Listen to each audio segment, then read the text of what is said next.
Guitar Hero had a huge impact on the game industry that exploded in 2005 but was reduced to the bargain bin in less than a decade. Around that time, I got so good at Guitar Hero that I had to be asked to leave the Best Buy for shredding too hard on the in-store demo.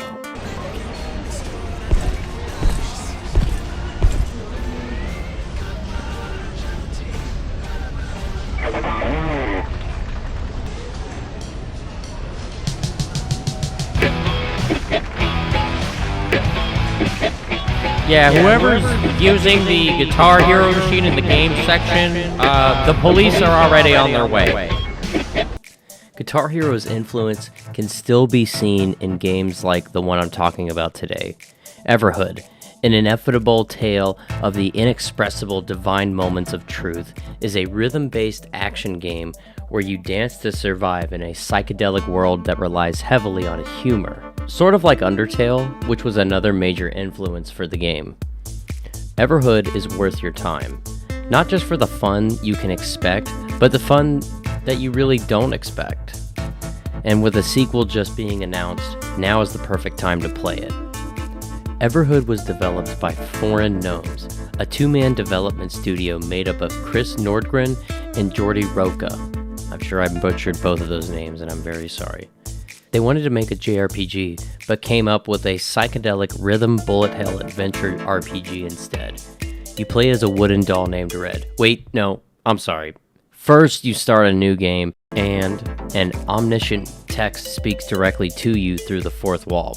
It asks if you're willing to abandon your humanity and accept immortality.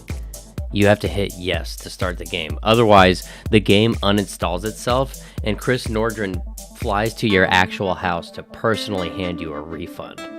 Once you actually start the game, you are introduced to a broken wooden doll named Red. Red has massive drip, I must say, and he's also who you play as. You see a little blue man steal your arm, you come together magically, and now you're playing. Stumbling your way through the dark, you see a cool-looking frog with a guitar who teaches you the rules of this world. I like to think of this game as the anti-Guitar Hero. You'll notice instead of hitting notes, you gotta dodge them. You can slide and jump your way around as much as you see fit.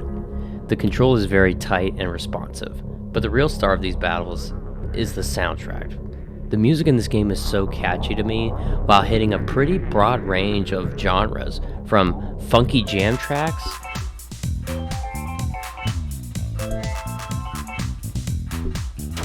to electronic deathcore.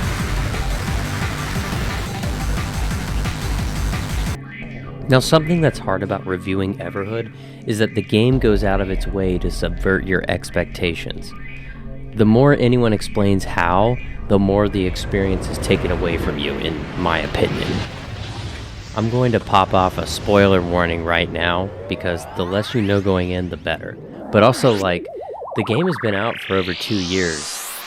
If you haven't been convinced to play it yet, then let me try, but with a few spoilers to help me along the way. After dancing against a 3D ATM and a mean guy with an awesome theme song, you approach an especially evil-looking purple man who made the blue guy steal your arm because he is very evil. Seeing as you're made out of wood, he throws you into the incinerator.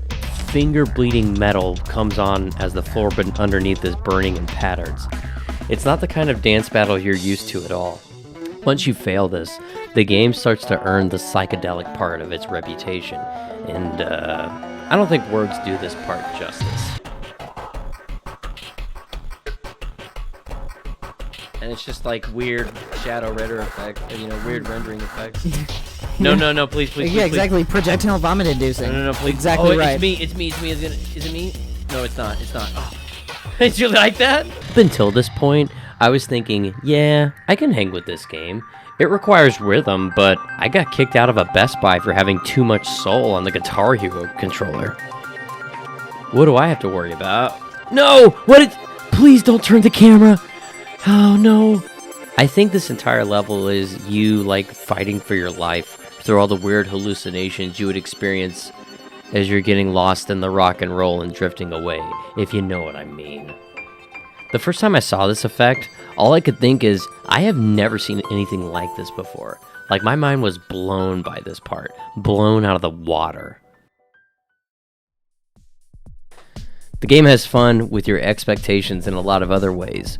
After the psychedelic dance of your life, the omniscient voice comes back and gives what I thought were some very positive and thought-provoking views on death. Nothing is lost. Everyone you've ever lost will be waiting for you in a place where time does not pass. After all this, you're finally back to the real world. At least the one you were in before you died. Your mission is now clear. Get your arm back. Along the way, the game likes to surprise you with essentially mini-games that are fun takes on the normal dancing parts. Like a minecart that you have to alternate between the buttons on either side of the cart to move forward down the track. A tennis game where you actually fire notes back, and my personal favorite, Mamma Mia kart.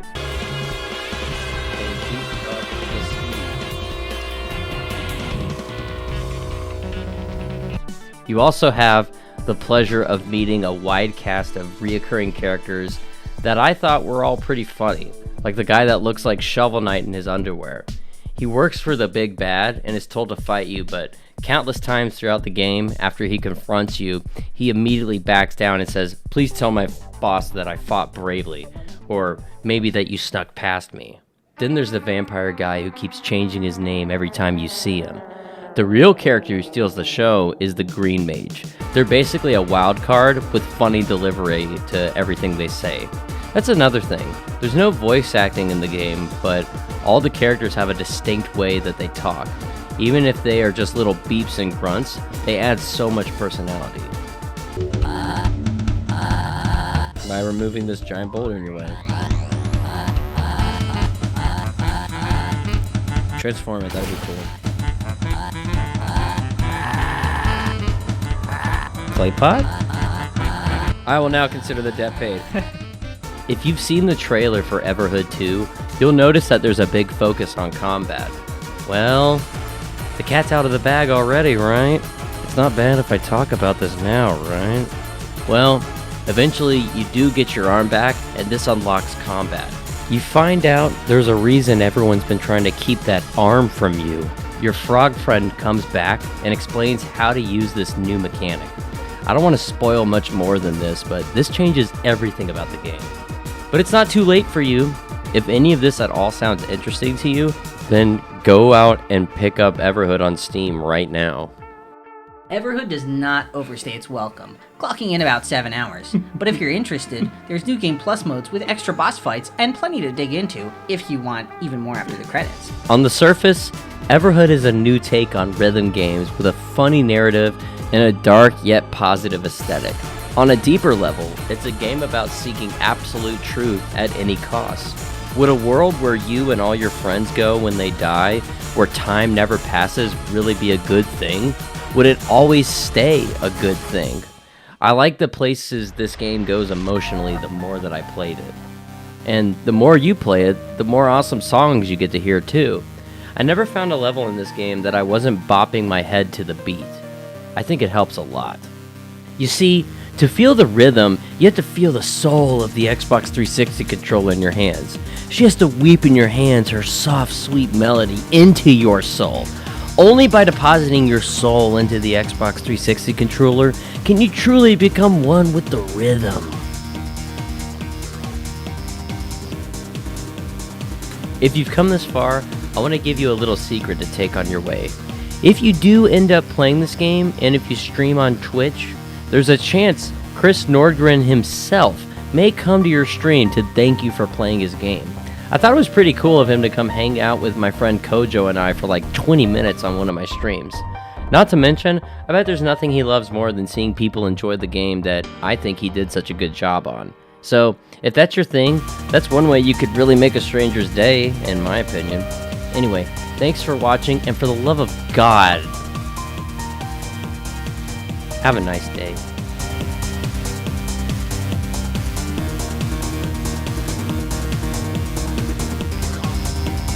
And plenty to dig into if you